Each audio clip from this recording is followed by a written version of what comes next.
이제 이런 상황은 더 확산이 돼서 이제는 중국의 사교육 쪽이 철퇴를 맞았습니다. 중국 정부가 방과후 수업을 못 가도록 학교가 하교 후에도 아이들을 돌보게 했죠. 심지어 방학 때도 학생들 학교에 나와라 이렇게 했습니다. 그러자 미국에 상장되어 있는 중국의 사교육 관련 기업들의 주가가 일제히 하락했죠. 건워시, 신동팡, 하웨이라이 이런 미국 뉴욕 증시에 상장되어 있는 중국 기업들의 주가가 폭락을 한 것이죠. 사실 중국의 사교육 시장은 엄청난 규모죠. 데이터 마이닝 및 분석 플랫폼인 II 미디어 리서치의 리포트를 보면 중국의 온라인 교육 시장은 2020년도에 이미 4,540억 위안 그런 엄청난 규모에 다다를 것으로 추정을 했었고, 프로스트 앤 설리반 컨설팅 펌의 리포트를 보면 중국의 온라인 교육 시장이 2023년이면 993억 달러 규모가 될 것으로 보고 있습니다. 이 정도 되는 시장을 그냥 놔둘 리 없는 알리바바와 텐센트 그리고 바이트댄스 같은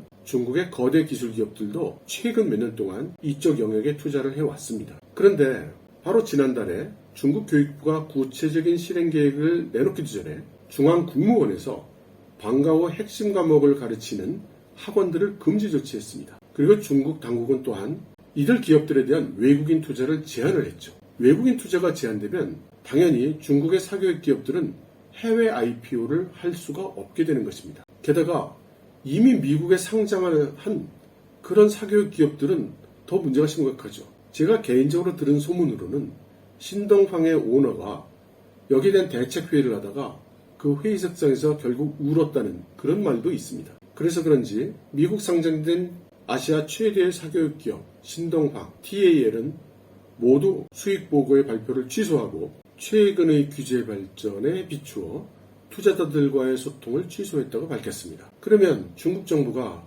왜 이렇게 갑자기 사교육 기업에 대한 제재를 하는 것일까요? 사실은 갑자기가 아닙니다. 이 상황은 수십 년 전부터 예고되어 왔던 것입니다. 지난 6월만 해도 교육부가 방과후 사교육을 감독할 부서를 신설을 했죠. 전담 부서를 신설을 한 겁니다. 그리고 중국의 SNS에는 몰래 과외를 가르치다 단속반이 들이닥쳐서 교사를 잡아가거나 또는 이런 체포를 피해서 창문을 통해 빌딩 밖으로 도망가는 그런 교사의 모습이 올라오기도 했습니다. 과연 이런 상황이 올 것을 예상할 수 없었던 것인가? 그게 그렇지가 않습니다. 이런 일이 일어나기 이전에 이미 중국 당국은 학교들에게 숙제 좀 적게 내줘 이렇게 지시를 했고, 그리고 온라인 교육 시간도 제한을 했습니다. 너무 학생들을 혹사하고 있다는 것인데 뒤집어 얘기하면은 교육에 들어가는 부담을 좀 줄여주려는 조치를 지속하고 있는 것입니다. 지난 3월에는 중국 교육부가 회의를 열어서 이런 학원, 사교육 기업 경영진들을 불러서 회의를 했습니다. 그리고는 선언을 했죠. 당신들이 사용하고 있는 교재, 콘텐츠는 향후 정식 출판물로 취급을 할 것이니까 모두 사전 검열을 거쳐야 된다. 이렇게 말이죠. 그런데 이런 기업들 입장에서는 이 교재 콘텐츠야말로 크게 돈을 버는 수입 중에 하나이고 또 다른 학원, 다른 교육기업과 차별화가 일어나는 부분이기도 하죠. 그렇기 때문에 자사의 독자적인 경쟁력을 상실할 수 있을지 모를 그런 리스크를 주는 일이기도 합니다. 그리고 갑자기 이 교재 콘텐츠를 모두 검열받아서 수정해서 내놓으라고 하니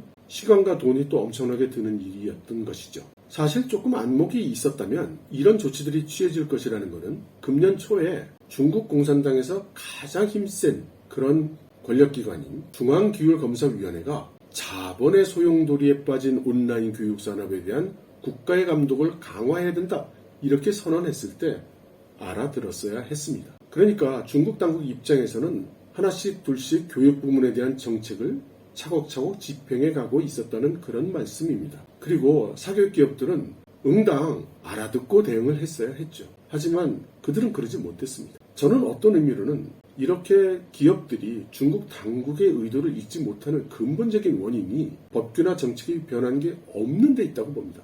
예를 들어 교육에 관계된 정책이 바뀐 게 없습니다. 법도 바뀐 게 없고요. 그렇지만 현실은 아무도 이런 법들을 그리고 정책들을 진지하게 지키지 않았죠. 무시해왔던 겁니다. 하지만 원래 중국의 법에 의하면 사교육은 불법입니다. 뿐 아니라 사상범죄에 속합니다. 중국에서는 단지 외국어라든가 직업훈련같이 기능성 훈련만 민간에서 할 수 있습니다. 그리고 그것도 영리를 추구할 수 없습니다. 공익조직에서만 이런 기능성 교육을 할 수 있게 되어 있죠. 다시 한번 말씀드리지만 중국 당국 입장에서는 아무것도 특별한 일을 한 것이 없는 겁니다. 새로 정책이 바뀐 것도 아니고 법을 새로 만든 것도 아니고 사상이나 철학이 바뀐 것도 아니고 그동안 당연히 지켜왔어야 될 것을 안 지키는 기업이 사회적 문제로 표면에 나타났기 때문에 지적하고 지시한 것뿐이라는 거죠. 물론 당하고 있는 기업들은 갑자기 왜 이러세요? 왜 나만 가지고 그래? 뭐 이런 말들을 하겠죠. 이렇게 시리즈로 중국 기업들이 매를 맞고 주가가 곤두박질을 치니까 이제 전 세계가 중국이 지금 왜 저러는지, 지금 뭘 하고 있는지 관심을 가지게 되었습니다. 그리고 중국 기업의 주식을 샀거나 투자를 한 많은 사람들에게는 이게 어떻게 되는 것이냐 속이 탈 노릇이겠죠. 그리고 지금처럼 중국이 다른 나라 기업도 아니고 자국의 민간 기업들을 압박하면 이건 당연히 해외 투자자들, 우리 같은 사람들한테 영향을 줄 것이고 결과적으로 서방 경제와 중국 경제의 분리를 가속화할 텐데 중국이 왜 이러지? 왜 이렇게 손해보는 행동을 하지? 이렇게 이해할 수 없다는 그런 불평들이 마구 튀어나오고 있습니다. 돌이켜 생각을 해보면 당초 시작이 되었던 엔트그룹, 이 엔트그룹이 충격적으로 IPO가 중단된 이후에 중국 당국이 이제 정책이 바뀐 게 아니냐 이런 말들이 있었습니다. 자국 기업의 IPO에 대해서 여러 가지 새로운 기준, 표준이 생긴 거 아니냐 이런 말이었죠. 하지만 당시 증권감독위원회는 중국의 IPO 조건은 더 엄격해지지도 더 느슨해지지도 않았다. 다시 말해 변한 게 없다. 이렇게 이야기를 했습니다. 당시 이회만 증권감독관리위원회 의장은 IPO의 속도를 결정하는 건 시장이다. 이렇게 나는 상관없어요 라고 말했죠. 그러면서 그는 금년 5월까지 중국 본토에서 IPO를 완료한 기업이 196개나 되고 전년 동기 대비 111%나 증가를 했다. 심사 조건의 변동은 없었다라는 뜻으로 이야기를 했죠. 사실 올해 상반기에 뉴욕 IPO를 한 중국 기업 수도 34개나 됐습니다. 그래서 124억 달러를 조달을 해서 사상 최고치를 경신을 했죠. 결과적으로 뉴욕에 상장된 중국 기업들의 시가총액이 2조 달러를 넘어서는, 그러니까 이렇게 숫자만 보면 중국 당국이 중국 기업의 IPO에 대해서 뭐 특별히 다르게 더 어렵게 만든 것은 없어 보이기도 했죠. 이런 미국 IPO를 보면 말입니다. 골드만삭스나 모건 스탠리 같은 미국 은행들이 주로 중국 기업의 IPO를 위한 컨설팅 서비스를 하는데 올해 상반기에만 이 컨설팅 피가 4억 6천만 달러에 달했습니다. 중국 기업들은 자국보다는 또 홍콩보다는 뉴욕 시장을 선호를 하죠. 왜냐하면 뉴욕 시장이 훨씬 깊고 크고 그리고 상장이 쉽기 때문입니다. 또 중개은행들도 당연히 더 좋아합니다. 왜냐하면 홍콩 시장으로 가면 피가 2%밖에 안 되는데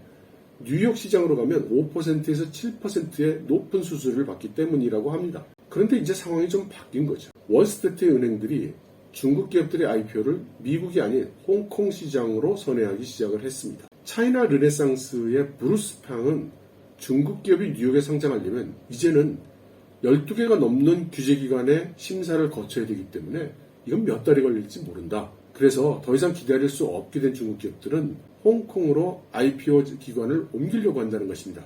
그렇게 해서 시간과 비용을 줄이려 한다는 것이죠. 그런데 이 발언을 뒤집어 보면 뉴욕에 상장하려면 심사 기간이 오래 걸리는데 홍콩 쪽으로 상장하려면 짧게 걸린다는 말이기도 하죠. 그래서 핵심 이슈는 상장 시장을 미국으로 잡느냐 중국으로 잡느냐에 달려있다는 것을 알 수 있습니다. 동시에 그렇게 되는 이유가, 그렇다면 미국이 이제는 중국 기업이 과거처럼 국가 기밀이기 때문에 회계 및 관련 정보 제공을 못해요 라고 하는 것을 이제 그러면 너희 상장 폐지야 라고 한 사실과 직결이 되는 것이죠. 앞서의 DD 추싱의 경우가 딱 이 경우에 해당이 되는 사례입니다. 중국의 전문가가 중국의 국가 안보에 관련된 요인들의 위치와 동향을 DD 추싱의 데이터 분석을 통해서 미국 정부가 알아낼 수 있다고 그렇게 이야기를 했으니까 말이죠. 그러나 다른 한편으로 생각해보면 온라인 게임이나 사교육 같은 것도 이런 쪽에 해당이 된다고 할 수는 없죠. 온라인 게임에 중국의 국가 기밀이 있기는 좀 어려우니까 말이죠. 그래서 전문가들은 사람들이 중국의 의도를 잘못 읽고 있다. 이렇게 지적을 하고 있습니다. 고비 파트너스의 토마스 차오는 사람들은 더 큰 그림을 놓치고 있다. 중국 정부는 지금 새로운 모델을 시도하고 있는 것이다 라고 말합니다. 홍콩 대학의 중국 법센터 소장 안젤라 장은 중국 정부는 정부가 개입해서 신속하게 중국의 기술 산업을 재편하려고 하는 것이다 라고 말합니다. 예를 들어서 알리바바에 대한 중국 정부 조치는 시작부터 완료까지 4개월에 끝났다. 그렇지만 미국이나 EU 같은 나라가 페이스북, 구글, 아마존 같은 그런 테크 자이언트들에 대해서 어떤 정책 조치를 하려면 아마 몇 년은 걸릴 거라는 거죠. 그래서 이 안젤라 장은 중국 당국은 시장에 민간 기업 너희들이 할 수 있는 거는 이거야. 그리고 이것들은 너희들은 하면 안 되는 거야. 이것을 다시 재확인, 상기시키고 싶어 한다고 말하고 있습니다. 그렇다면 중국 당국이 상기시키고자 하는, 말하고자 하는 구체적인 내용은 뭘까요? мя오밍 같은 사람은 중국 정부가 사회적 불만을 가장 많이 일으키는 산업을 지금 추적하고 있다고 이렇게 이야기를 합니다. 예를 들어서 금년 6월 중순에 시 주석이 학교를 방문을 했을 때 그 학부모들과 이야기를 하면서 사교육에 쏟고 있는 돈과 시간 때문에 학생과 학부모의 부담이 커지고 있다. 이렇게 문제점을 인정하면서 그런 부담을 덜어주겠다라고 약속을 한 언론 보도가 있었습니다. 그때 시진핑 주석은 학교 밖의 과외 선생이 학교 안의 선생님을 대신해서는 안 된다. 이렇게 말했어요. 그리고 몇 주 지난 다음에 중국 당국이 관련 부처에서 사교육이 자본에 의해 납치되었다라고 하면서 사교육 회사들에게 너희들 비영리단체로 변경해 라고 명령했다는 것이죠. 이게 얼핏 들으면 말도 안 되는 무리한 요구 같지만 앞서 말씀드린 것처럼 그게 원래 정상인 것입니다. 비영리단체만이 교육기관 외에 교육을 시킬 수 있으니까 말이죠. 아무튼 그 결과로 중국 기업들의 주식 총액에서 최대 1조 5천억 달러가 증발을 해버렸습니다. 그리고 투자자들은 중국의 규제기관이 이젠 또 누구를 때려잡을까 하면서 황당해하고 있죠. 그러면 중국 당국은 이렇게 자국 기업들의 주가가 곤두박질치고 금융시장에 풍파가 터지는 것보다도 사교육을 방지하는 게 더 중요하다고 생각하는 것일까요? 제가 볼 때는 사실은 중국 당국이 자신들의 이러한 행동의 결과가 주가 폭락으로 나타난다든가 중국 기업에 대한 외국 투자가 멈춘다든가 이런 식으로 파급 효과가 나타날 것에 대해서 전혀 생각을 못했던 것으로 생각을 합니다. 당초 금년 상반기에 중국 당국이 진행해오던 금융정책은 상당한 성과를 올리고 있었습니다. 사실 상반기에 있었던 중국의 국채 발행 같은 걸 보면은 당시 미중 전쟁을 치르던 도중에 팬데믹이라는 초유의 상황에 당면했죠. 그래서 중국 정부는 상황을 매우 비관적으로 판단을 했습니다. 그래서 중국 국채 발행에 있어서 중국은 파격적으로 좋은 조건을 내걸었죠. 그 결과 언제나 중국 정부의 원군 역할을 한 월스트리트가 이번에도 충분한 역할을 하면서 중국 상무부가 1월에서 5월까지 실제 사용 의자가 4,810억 위안, 동비 대비 35.4% 증가했다. 2019년도 대비해서는 30.3% 증가했다고 발표하는 그런 상황에까지 이르렀습니다. 게다가 금년 1월부터 매월 증가율을 따져보면 1월에 8.8%, 2월에 20.2% 이렇게 점점 계속 높아지는 추세를 보인 것도 중국 당국이 이제 금융에 대해서 걱정하지 않아도 되겠구나 라고 방심하게 만든 이유 중에 하나일 것입니다. 이 국채뿐만이 아닙니다. 팬데믹을 맞이해서 전 세계 정부들이 한없이 돈을 방출을 했죠. 그 돈의 대부분은 역시 어느 나라든 돈 있고 힘 있는 사람들의 주머니 속으로 들어갔죠. 그리고 이들은 많은 자금이 풀리는 상황에서 인플레이션이 일어날 것을 예상하고 쓸만한 자산의 구입에 나섰죠. 이때 전 세계에서 가장 성공적으로 코로나19를 제어하고 있고 수출이 대규모로 증가하고 있는 중국이 게다가 너무너무 좋은 조건으로 이렇게 상품을 내놓으니까 외국인 투자자들이 기록적인 속도로 중국 자산을 매입한 겁니다. 그래서 그렇게 중국을 미워하는 사람이 많고 비난하는 사람이 많지만은 외국인의 중국 주식과 채권 보유량은 지난 1년간 40%나 급증을 했습니다. 중국과 국제사회와의 관계가 악화되든지 중국이 도덕적으로 문제가 있든지 없든지 이 비정한 마니게임에서 투자자들은 여전히 기록적인 속도로 중국 자산을 구매를 했던 것이죠. 그래서 중국 자산 구매가 8천억 달러를 넘었던 것입니다. 올해 7월 중순까지 역외 투자자들이 소위 상하이 선전 홍콩 이 연결 상품을 통해서 353억 달러의 중국 주식을 구매를 했습니다. 이것은 전년 동기 대비 약 49% 증가한 수치입니다. 그러고 보면 저는 항상 월스트리트가 문제라고 이야기를 하고 있었는데 어쩌면 여러분들, 중국 주식을 사고 있는 여러분들이 문제일 수도 있을 것 같습니다. 그뿐이겠습니까? 아까 말씀드렸지만 금년 상반기에 중국 기업이 뉴욕에서 IPO해서 조달한 금액이 124억 달러나 되죠. 사상 최고치를 경신했고요. 말이 2조 달러지 현재 뉴욕에 상장된 중국 기업들의 주가 총액이 2조 달러를 넘어섰는데 중국이라는 나라 전체가 가지고 있는 외화 보유고가 3조 2천억 달러 정도인 것을 고려한다면 엄청난 것입니다. 바로 이런 상황들이 중국 당국으로 하여금 야, 금융, 외환 이쪽에는 걱정 안 해도 되겠어 라고 생각하게 된 원인으로 보입니다.